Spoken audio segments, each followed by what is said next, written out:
오늘 함께 볼 하나님 말씀은 에스라서 6장 13절에서 22절입니다. 구약성경 에스라 6장 13절에서 22절입니다.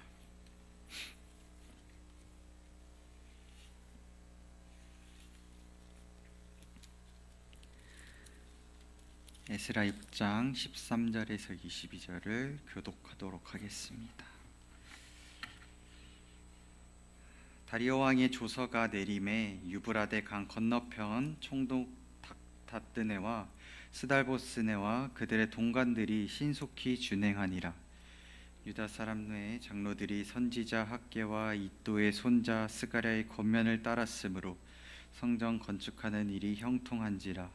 이스라엘 하나님의 명령과 바사왕 고레스와 다리오와 아닥사스다의 조서를 따라 성전을 건축하며 일을 끝내되 다리오 왕 제6년 아달월 3일에 성전 일을 끝내니라.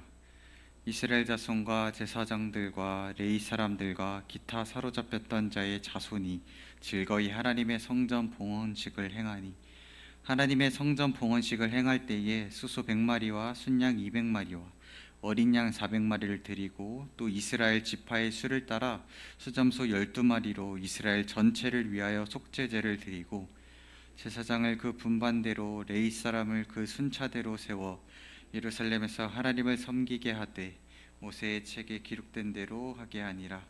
사로잡혔던 자의 자손이 첫째 달 14일에 유월절을 지키되 제사장들과 레위 사람들이 일제히 몸을 정결하게 하여 다 정결함에 사로잡혔던 자들의 모든 자손과 자기 형제 제사장들과 자기를 위하여 유월절 양을 잡으니 사로잡혔다가 돌아온 이스라엘 자손과 자기 땅에 사는 이방 사람의 더러운 것으로부터 스스로 구별한 모든 이스라엘 사람들에게 속하여 이스라엘 하나님 여호와를 찾는 자들이 다 먹고 즐거움으로 이레 동안 무교절을 지켰으니 이는 여호와께서 그들을 즐겁게 하시고 또 아스루 왕의 마음을 그들에게로 돌려 이스라엘의 하나님이신 하나님의 성전 건축하는 손을 힘있게 하도록 하셨습니다.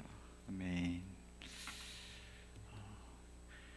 다리오 왕이 이 성전 건축에 관한 이 조서를 내리자 이 총독 닷드네 또 스달보스네 또 관련된 또 사람들이 신속하게 이 멈췄던 이 성전 건축을 실행을 합니다.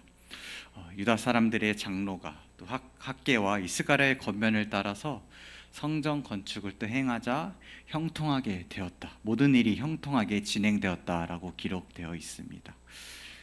우여곡절 끝에 성전은 결국 완성이 되었습니다. 고레스 왕의 이 조서로 첫 시작을 알린 성전의 이 재건축이 16년의 시간 동안 또 중지되었다가 다시 시작한 지 4년 만에 4년이 채 안 돼서 완성이 된 것입니다. 첫 번째 성전이었던 이 솔로몬 왕 때 이 성전이 무너지고 딱 70년 만에 다시금 하나님의 성전이 이렇게 세워진 것이었습니다.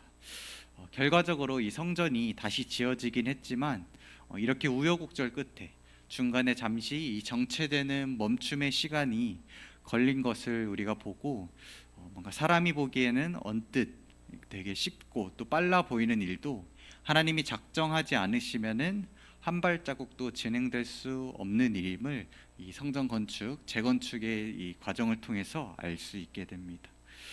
그래서 성전을 하나님께 드리는 성전 봉헌식을 오늘 함께 읽은 본문 말씀에서 진행하면서 백성들은 수소 100마리, 또 순양 200마리 등 제물로 드려지는 이 동물들을 하나님께 바쳤다고 나와 있습니다.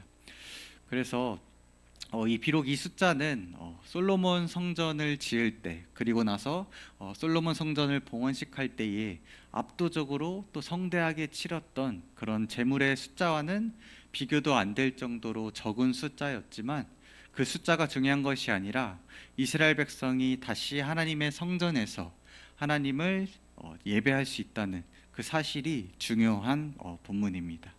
그래서 이렇게 나라가 망하고 다시 성전이 지어지기까지 또 포로로 끌려가서 이 70년 동안 고달픈 생활을 한 이 이스라엘 백성들에게 성전 건축은 단순히 건물을 올리는 그 의미가 아니었습니다.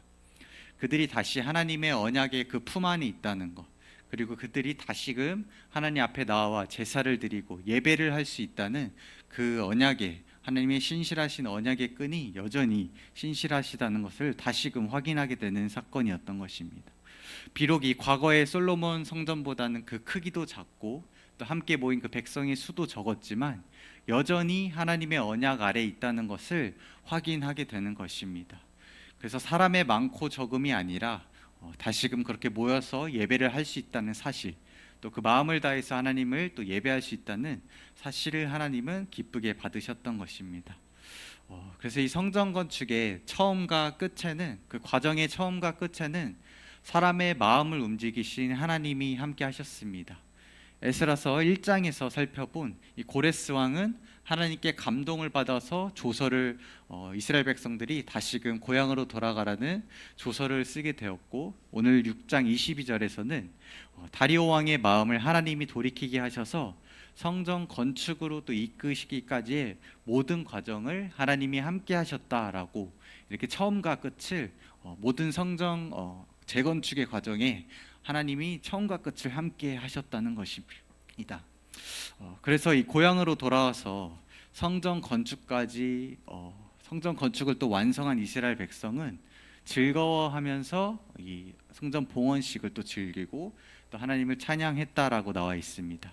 하지만 이들이 즐거워하는 한편 또 기억해야 될 것이 하나 있었습니다. 그것은 바로 그들이 과거에 자신들의 조상들이 하나님을 버리고 또 떠났던 그 과거를 함께 기억했어야만 했습니다. 이것은 유쾌한 어떤 기억은 아니었지만 이들이 하나님을 다시 예배할 수 있는 성전을 지었다는 이 사실을 즐거움과 동시에 하나님만 바라보겠다는 선포가 되어야 했던 것입니다. 그래서 그 기억을 위해서 그들이 지켰던 유월절과 무교절은 딱 적절한 어떤 장치였습니다. 그 성전이 무너졌던 그 70년 전의 그 역사보다 훨씬 더 거슬러 올라가서 출애굽 당시에 이스라엘 백성들의 조상들과 함께 하셨던 하나님이 그들을 살리시고 또 유월절을 지켜서 하나님을 기억하고 그때부터 하나님을 또 기념하게 하셨습니다.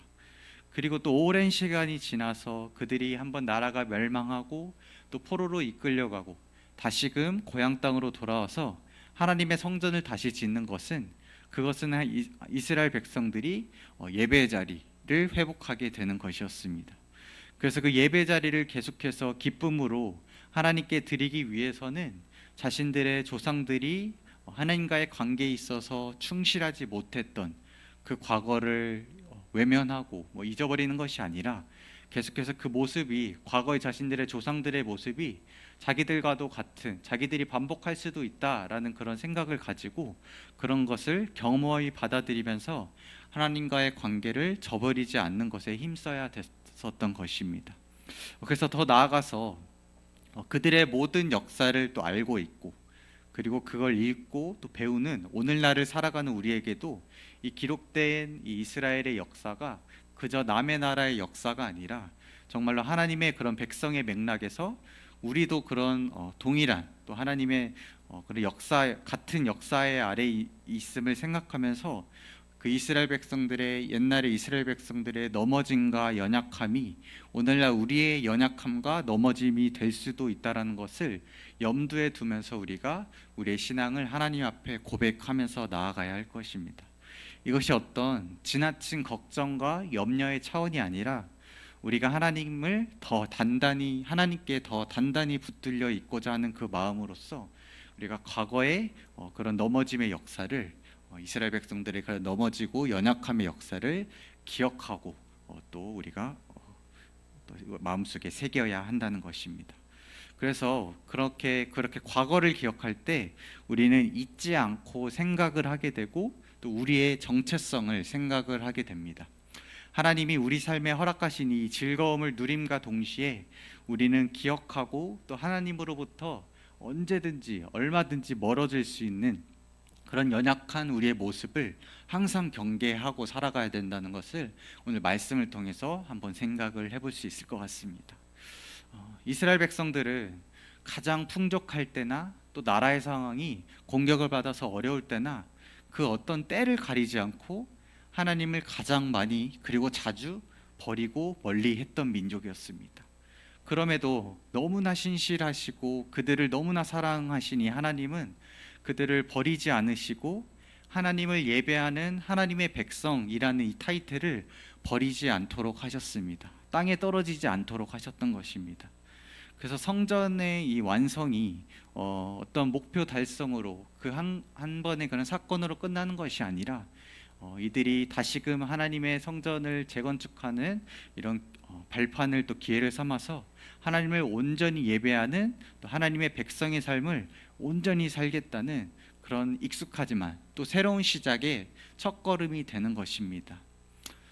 그래서 오늘 말씀을 통해서 이스라엘 백성이 그들의 조상들의 죄로 그들의 민족의 그런 하나님을 반역한 죄로 바벨론에게 붙잡혀서 심판을 받았던 것처럼 우리도 죄로 말미암아서 사탄에게 사로잡혀 있었던 자들이었습니다. 그런 우리를 하나님이 포기하지 않으시고 자기 아들을 대신 죽게 만드심으로 우리에게 구원을 선물해 주셨습니다. 우리에게 이것보다 더 큰 은혜와 사랑이 어디에 있을 수 있을까요? 참 성전이신 예수님 안에서 우리를 거룩한 백성으로 삼으시고 또 참된 즐거움을 누리게 하신 그 하나님의 그 구원을 우리가 이 주어진 평생의 우리의 삶 속에서 하나님을 찬양하며 또 영광을 돌리면서 그런 주님의 자녀의 삶, 또 우리가 하나 된 교회의 삶을 우리가 온전히 사시기를 주님의 이름으로 간절히 소망합니다. 기도하도록 하겠습니다. 하나님, 모든 일에 이 하나님의 완벽한 타이밍으로 우리의 역사를 또 이스라엘과 함께 하셨던 그 역사를 이끌어 가심을 봅니다. 우리가 하나님이 가라 하면 가고 또 멈추라 하면은 서는 그런 믿음의 결단을 온전히 주님께 드리는 삶을 살기를 원합니다.